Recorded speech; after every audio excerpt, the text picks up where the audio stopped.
All right, everybody, we're going to go ahead and get started. My name is Lindsay Topping Schutz, and I'm here today from Puyallup, Washington. And I am a parent champion for the Courageous Parents Network, which is an amazing nonprofit organization that really works to help and I'm going to read it so I don't goof this part up, help to orient and empower parents and others caring for children with serious illness by providing tools that reflect the experience and perspectives from families and clinicians to help you get through each moment and be the best parent that you can be. So, I come to this space as a rare disease parent myself.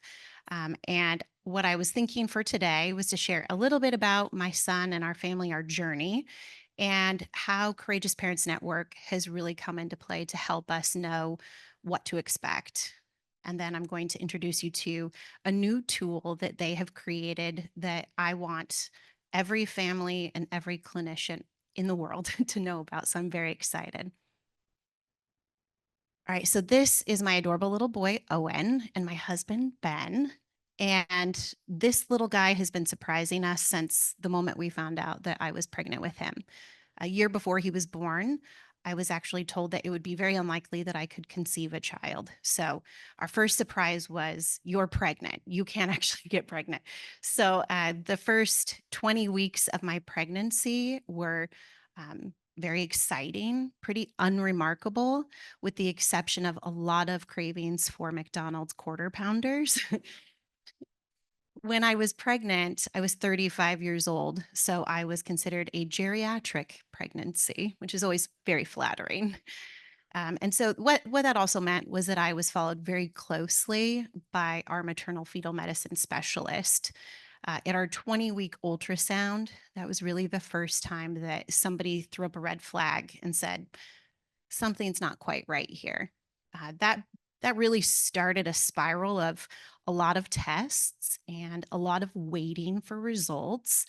It was a very hard time. And at 27 weeks into my pregnancy, we were given a genetic diagnosis that we had had through an amniocentesis test that our son was going to be born with two genetic rare abnormalities. So the first is called Credishaw or 5p minus syndrome. I was told that this was rare. I was told this caused cognitive and physical disabilities. And then he also was going to have a microduplication of the 17th chromosome on the Q arm. He was the second person ever noted to have had this. And there were no cases, of course, of these two things happening together. So, like I said, he really likes surprises, and he went big in the rare disease department.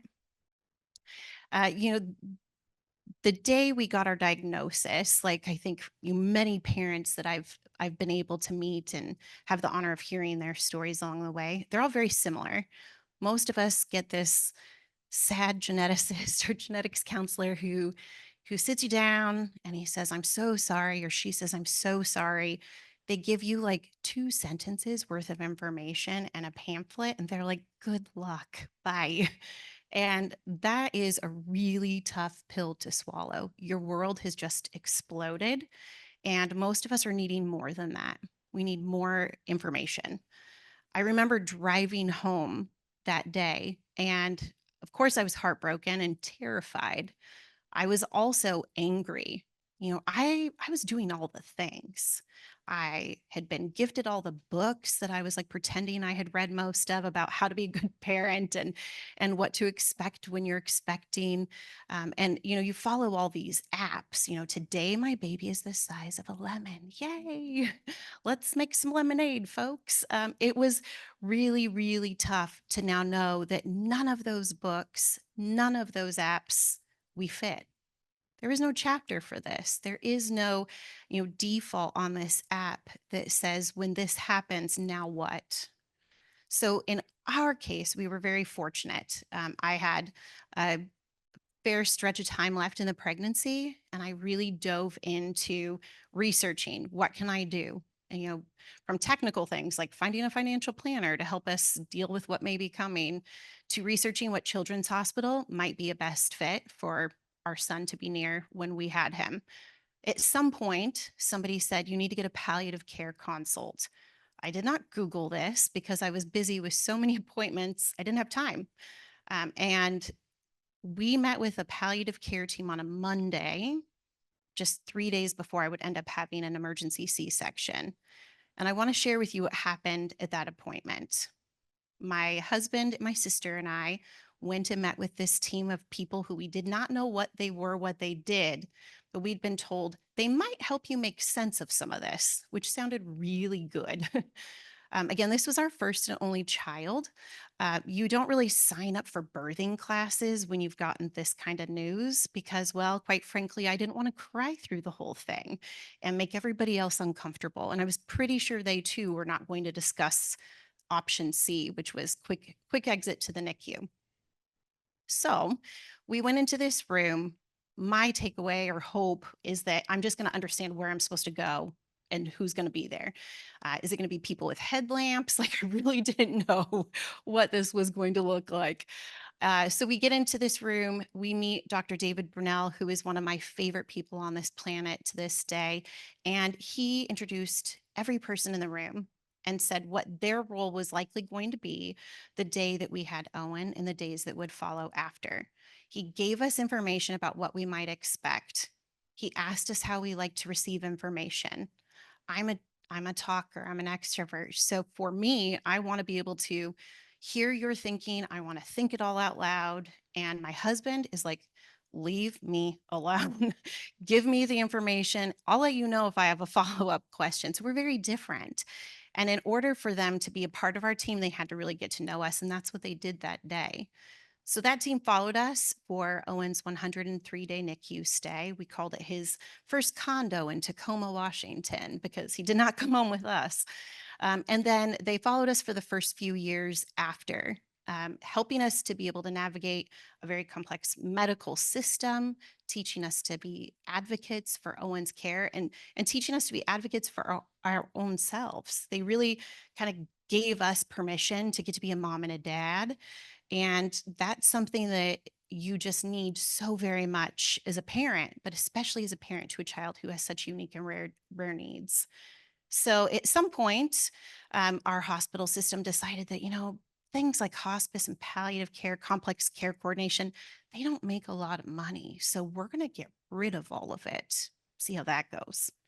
Well, when you tick off all of the real strong parent advocates by making those decisions, I'll tell you what happens. We educate ourselves. We find out about resources available to help people like us in this situation. For me, that was being introduced to the Courageous Parents Network.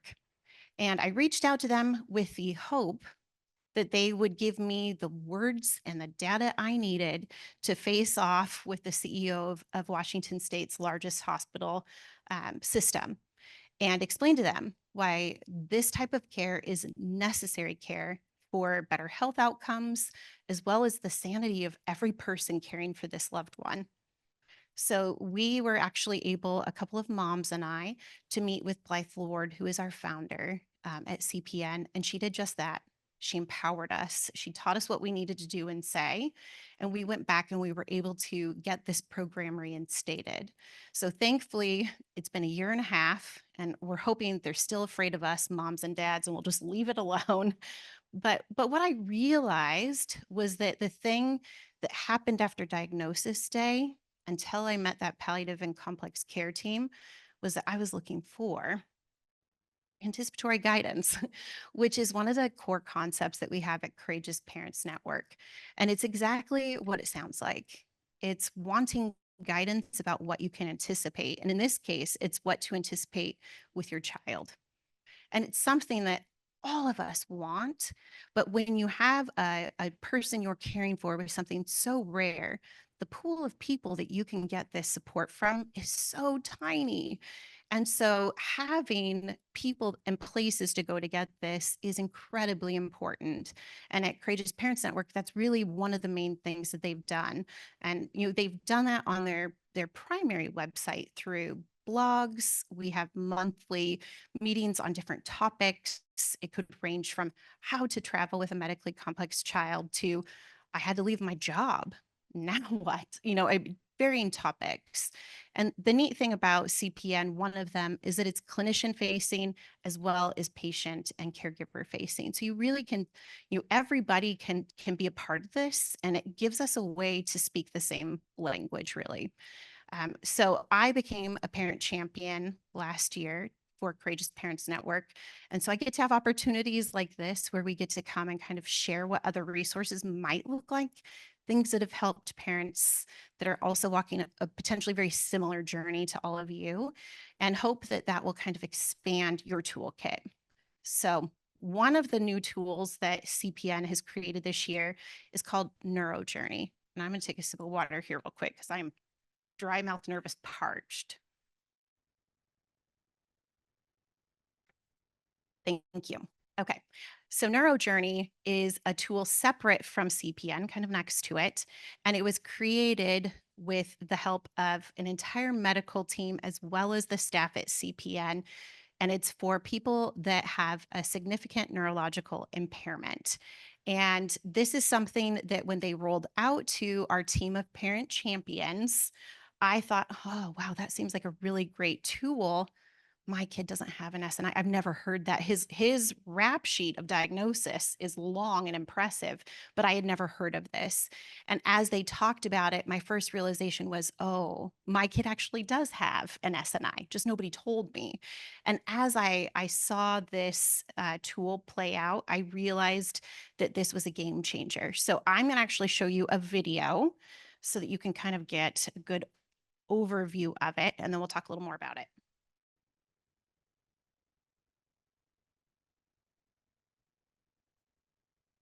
Welcome to NeuroJourney. This educational resource and reference tool is designed for families and clinicians navigating the needs of a child who has a severe neurological impairment, sometimes called SNI. SNI is a phrase used in the medical community to describe a group of conditions or disorders that affect the brain and central nervous system. Signals from the brain control all of the systems in the body. They tell our lungs to breathe, our bowels to move, and our hearts to beat. Signals from the brain to the spinal cord drive our movement. So when the brain is impaired, all bodily systems are affected. There can be physical discomfort, problems with movement and thinking skills, and other medical complications as the condition progresses. Categories of SNI include metabolic neurodegenerative disorders, genetic conditions and syndromes, developmental epileptic encephalopathy and seizure disorders, and brain malformations, infections, and injuries. Every child is different, and the issues that may arise during an SNI journey may be different. Challenges might appear over an expected time frame or one that's unpredictable. For example, some children with SNI are never able to walk, while others walk and then lose that ability over time. Some can feed themselves for a period, and some will always require support. Most experience pain, and some become frustrated and irritable. Some are verbal, and others communicate in unique nonverbal ways. This tool is designed to help you understand what may be happening to your child and to anticipate things that may arise now and in the future. It presents the medical topics you're likely to encounter, and you'll also find perspectives on the emotional and social topics that are part of providing loving care for your child. NeuroJourney uses 4 phases of full life to help you understand the challenges you might face, anticipate the conversations you may have, and prepare for the decisions you may need to make as you determine your goals of care for your child and navigate the illness journey. The phases are adapting to diagnosis, as your family adjusts in the early months following diagnosis or the emergence of issues. Building strengths, to maximize your child's core skills and your family's resiliency for the journey ahead. Adjusting to changes, which involves making decisions and adapting to your child's evolving baseline throughout their journey. Navigating decline, as your child outgrows their brain's ability to manage their bodily systems. Your family may need to adjust their goals in preparation for the end of the journey. The content marked with a heart offers thoughts and perspective from parents and clinicians based on the concepts of palliative care, which focuses on quality of life and includes relief from symptoms and physical and emotional stress. You can see the map all at once, or follow the phases as they occur in your child and family. Some prefer to plan, and the others like to take things as they come. Some topics, especially the medical ones, are more complex and have layers of detail. You can take all of the time you need, exploring each topic as deeply as you like. There is no right or wrong in caring for your child, only what works for your family. The important thing to remember is every child living with an SNI has the potential for a meaningful life with a true arc. Neurojourney.org is an initiative of Courageous Parents Network, a nonprofit organization. It was developed by a team of medical experts, parents, and content editors working closely together to make these difficult topics easier to understand and navigate. This service does not provide medical advice. It is for informational purposes only and is not intended to be a substitute for professional medical advice, diagnosis, or treatment. Please see the terms of service and disclaimer for more information.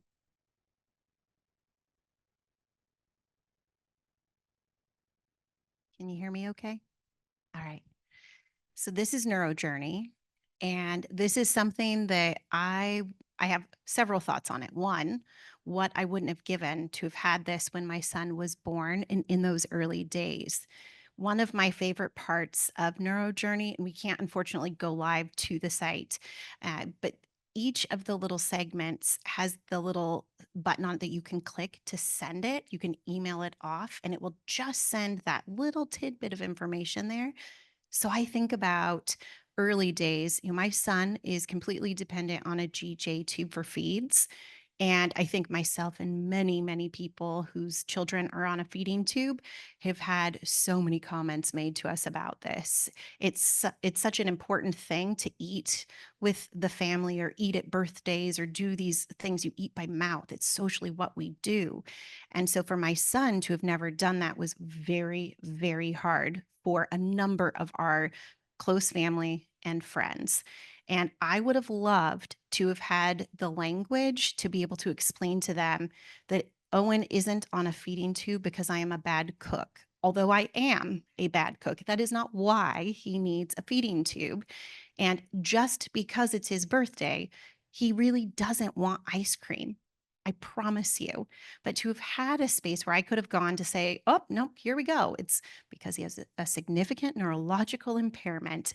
And if I could have just sent that away, maybe to like in laws or somebody, it might have made my life a little bit easier from just kind of that emotional standpoint, not just for my own understanding, but also just for that, like, you almost need to defend yourself sometimes when you advocate for your kid and the decisions that you're making. Most of us make these choices after a lot of thought. We're doing the best we can. Now Owen is 7.5. And, we have a pretty robust team that we fought really hard to have. And so, again, I thought that I was kind of doing a lot of the things as much as we could for him. And again, when they rolled out this tool, I'm on a Zoom call with these different people all over the country. And I am literally my charting my son's team going, we need a meeting, a care plan meeting with everybody as soon as possible. And the reason I wanted that was because for the first time, I understood what an SNI was and how that impacted my son. And so I wanted to make sure that decisions we were making, that all of the people on his team were thinking about it through that filter, through the filter of an SNI. And again, that was something that just they may be doing, but I didn't know. And I needed us to be on the same page. So this tool is wonderful at being kind of that bridge to be able to have these communications with your team. One of the things that we are also facing currently with my son, he has very, very low muscle tone. In fact, one of our universities in Washington has him come in for hypotonia low tone day, and he's their example of this is how low you can go with your muscle tone. He's like a very, very adorable little cooked noodle. And what that has created is a neuromuscular scoliosis. So his spine is just it's really hard to see. I don't think he's in pain because of it. He's non-speaking. He doesn't exhibit any pain, but it's something that we have to not be in denial about and know that we are likely going to have spinal fusion surgery, which is terrifying to our family. And so on NeuroJourney and on Courageous Parents Network, they have videos that you can watch as a part of the guide to kind of learn more about all these different things that a lot of our kids may or may not experience in their lifetime. And so for us, I haven't even watched all of the spinal fusion videos because I'm not there yet. I just can't. But I like knowing that it's there. And there's a family who decided to do it, and there's a video of a family who decided not to. So it's not trying to sell me on the right answer. It's just giving it to me in a space that I can go to when I'm ready. And something that's been really awesome is that there's also printed guides that you can get. So I now take that with us when we're talking to different surgeons. It's helped me think of questions I wouldn't have asked otherwise, I wouldn't have known to ask. And it's also using a language that the doctors are speaking. So I find that I'm having a lot better response to them being willing to engage in conversation with me when we're speaking the same language. Um, for each and every family, there are certain things that are going to be the trigger points. You know, for some families, surgery is not that big. It's a big deal. But, I couldn't have stood here 6 months ago and talked to you about it without being a puddle. It's really scary for me to think about making that decision. And so I think as parents, we just want to have the least amount of decisional regret possible. We want to feel like we're good parents. And I think that resources like this are a way that we can have an extra boost of that. And it's something that I want every medical professional. They were saying in the last session there were 15, was it 15,000 neurologists in the country? Like, I want to find all 15,000 and say, please, when you give them the little flyer and say, please don't Google your child's diagnosis, good luck. I wish that there was a little more that we could be sharing, right? There's a better, bigger group that can help provide that anticipatory guidance that all of us are seeking. So I want to take a pause for a moment and just see if there are any questions. And I am an open book, truly. You can ask me about whatever you may want. Courageous Parents Network, Neuro Journey, our son, why I got so dressed up. I'll tell you, it's because I never get to leave the house. And this was so exciting to me. So that's the answer to that one. But please, I want to be able to help in any way that I can.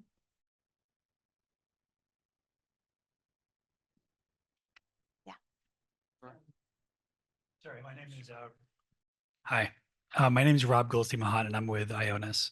And I'm just curious, in your experience and in the network's experience with this new tool, have you had or given thought on how to deliver this information in a culturally competent way in different religious settings or different experiences? Because everybody, like you said, everybody approaches this topic naturally differently, but have you begun to develop a model for each of those Yeah. categories? That's a great question. And I don't have a full answer for you, as I was not a part of the design team. I can tell you, though, that they've been very mindful in making sure that the groups of people that they are interacting with have very different backgrounds, very different belief systems. And they're actually, at this moment, working on translating all of the content. I believe most of it is in Spanish now. They're working on also adding French as well and just continuing to build that. So it's at the front of our minds. I don't know you to technically answer the question, of course, but even the Parent Champion program that I'm a part of, it was open to moms and dads. Unfortunately, this year we didn't have any dads apply, but if anybody wants to next year, it's open to everyone. There's 5 of us from the country, all moms that have a child with a serious medical condition. I guess 3 of them are bereaved moms.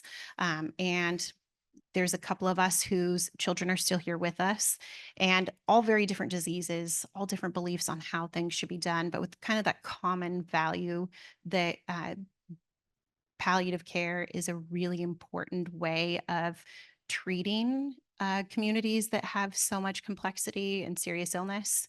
So hopefully that gives a bit of an idea. Yeah, definitely a part of the thinking. Yeah.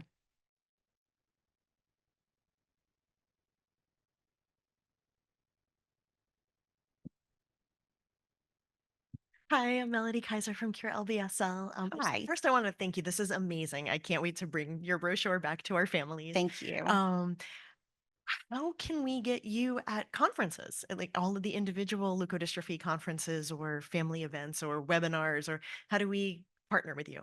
Yeah, great question. So, Courageous Parents Network, again, they kind of trained a handful of us parents to be able to help because it's a very small group of people and they can only kind of be in so many places at once. So, this is a new thing this year that they're kind of kicking us baby birds out of our nest to do things like this. But we are always happy to help in any way we can. So, go to the website, reach out. We do different types of settings. A lot of them are over Zoom or online. So if that's the best way to reach your audience, we've been speaking at different hospitals, really just trying to spread the word as best we can. But please reach out.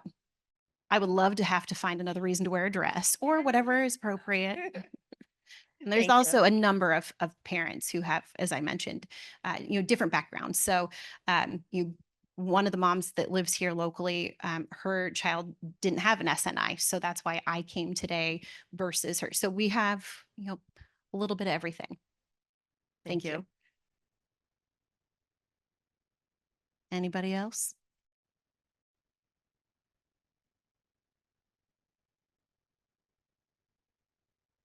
All right. I think I'm getting you out of here really, really early. Yes. Here, I'll just hand you this. Okay, thank you. Yeah. So, I know when I started my journey with my son, they told me, take him home and enjoy him, 5 years. That's all you have. Well, I'm here to tell you that my son is 28. So it doesn't always go the way they say, especially there's so many treatments. But one of the hardest things, and I'm wondering if your journey covers it, is when you go from being a child to an adult, you have nothing.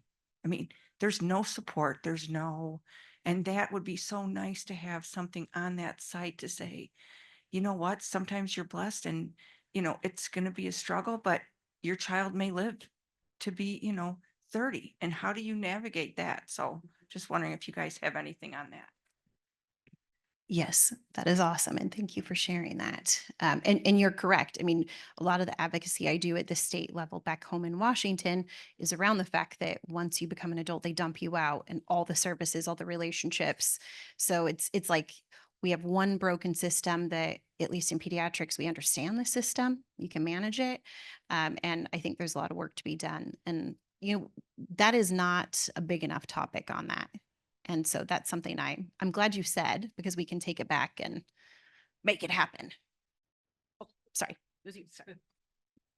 I did want to mention that's a great point about transitioning from childhood to adulthood.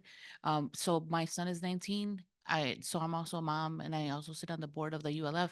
So it's important for you to align yourself with providers, with organizations when they start.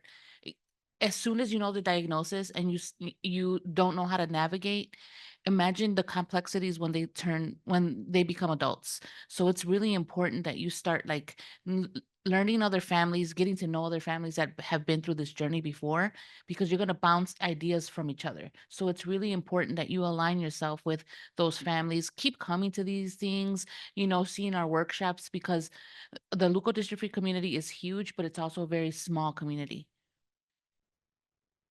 That's another thing.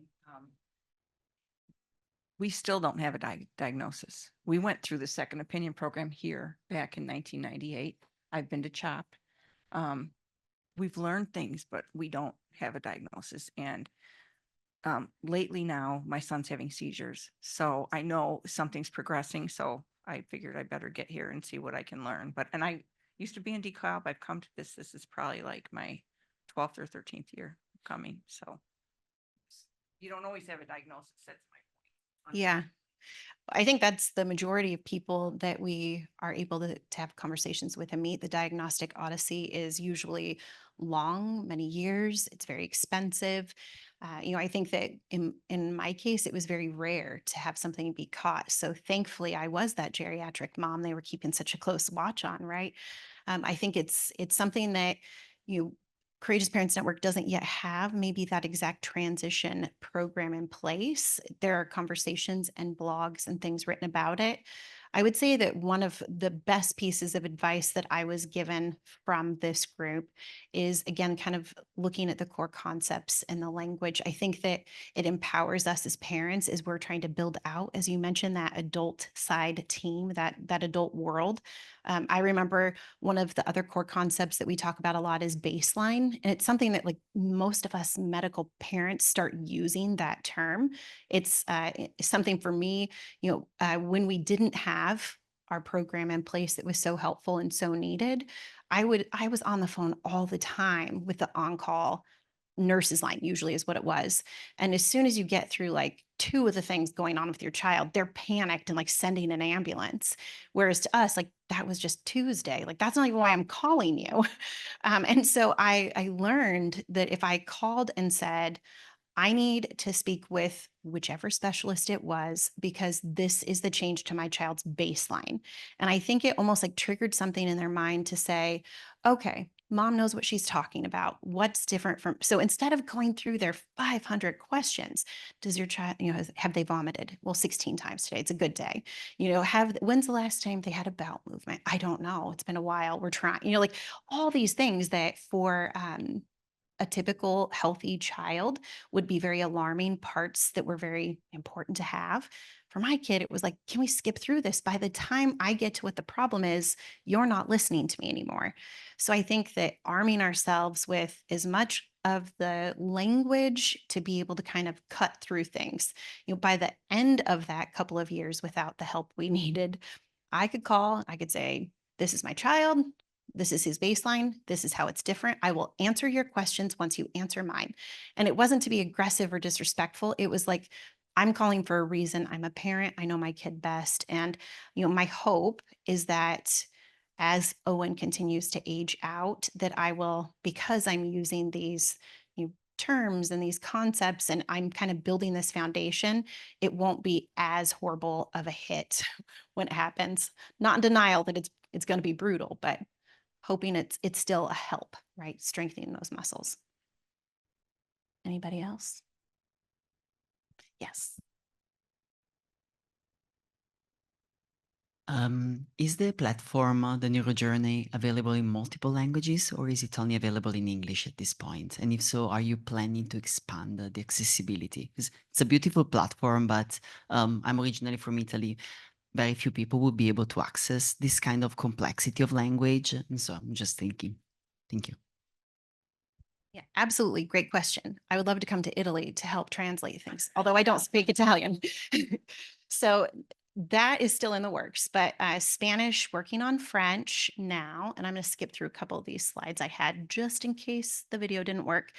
So we are also on an app as well. So I wanted to make sure I did not forget to tell you all that. So language coming, accessibility through the app, wonderful. One of the things that's nice is you can build out your own kind of favorites so that way if you're going to a doctor's appointment or something, you can have it all right there. You don't have to skip through the entire site and go in a roundabout way. But I will let them know. My mentor actually at CPN is in Italy right now, which is why I got to come here. So she's sending me wonderful, beautiful pictures of all the things. So yeah. Anyone else? I know you mentioned the, giving the pamphlet and then saying goodbye. And so I was wondering if for this platform you have any ideas or recommendations of how to share it with patients, especially in that initial, if it's the disclosure of the diagnosis or that. I appreciate you asking that. So I think that it's maybe going to be a different answer for different parents. I think the way that I would have liked for this to have come up was having something I could have in my hand because my heart had left my body that day. My brain was gone. And so I wasn't ready to do anything maybe in that moment. But I think having something to take home or a follow up of here is an available resource can be very useful. And I think making sure to if there's something specific you want the family, like in my ideal world, everybody becomes somewhat familiar with the site.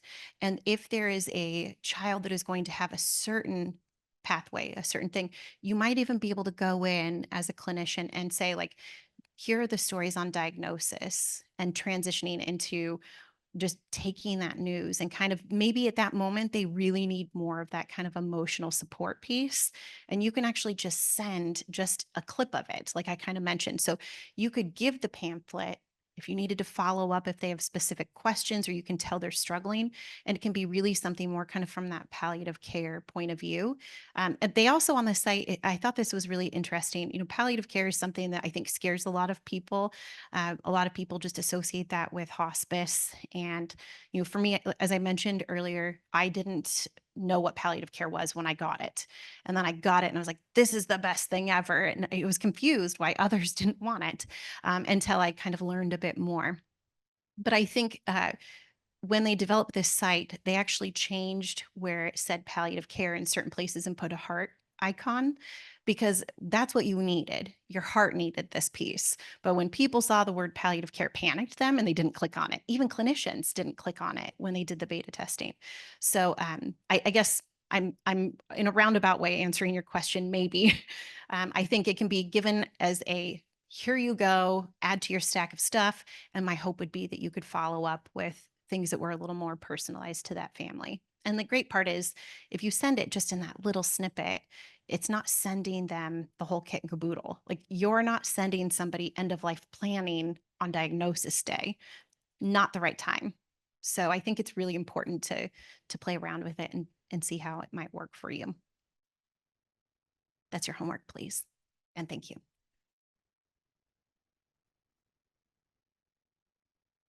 Hi, I was just looking up the app and I only see it for the Apple Store. Any opportunity for us Google Pixel users? Thanks. My husband would also agree with that. I will call them today and tell them to get on it. Yeah, I don't have a good answer for it, but I'll find out. Mhm. Last call. Mhm. Sorry. It's Rob again from Ionis. Do you have I guess I'm trying to get a sense, and this is amazing. Congratulations on everything. And I hope a lot of other organizations see this and start sharing it. But do you have an idea of how many people are using this, a sense of impact? And like you talked about, the leukodystrophy community is small, but also really big in the variety of different illnesses and lived experience. So do you have data or an idea on what types of leukodystrophy community members are using this? Who's best to benefit from it? Any advice as people are thinking about kind of putting this out in the practice? And it's fine to say too early, but if you have it, would love to hear it. So I don't know. I can find out. They have done a really good job of really working hard to make sure everything they put on this site is done really well, really beautifully, and very thoughtfully. And they collect a ton of data. And I wish I could tell you that, but I don't know. I know that they are also always looking for people to participate, whether it be through sharing a blog or joining in the room. So if ever there is a family that says, I may not see what we have on here, change that. Let us know. I mean, they're constantly adding. I know that the American Board of Pediatrics sent a beautiful note to our founder, Blythe Lord. This is the 10-year anniversary of her creating this. And so to me, that just meant so much to have, it felt like a lot of street credit, right? I mean, that's probably not the fanciest way of saying it, but it did. And so I know that the reach has been really great, really far, but I cannot tell you how many leukodystrophies are on there. So should have done my homework on that part. I'm still learning. I'm learning a lot today. All right. I think I'm going to give you back some of your time. Thank you all so very much. And like I said, come find me at any point if you have questions or if you have more ideas, or reach out to the site directly if you are especially a clinician or a parent that may want to share a bit of information. We'd love it. Thank you.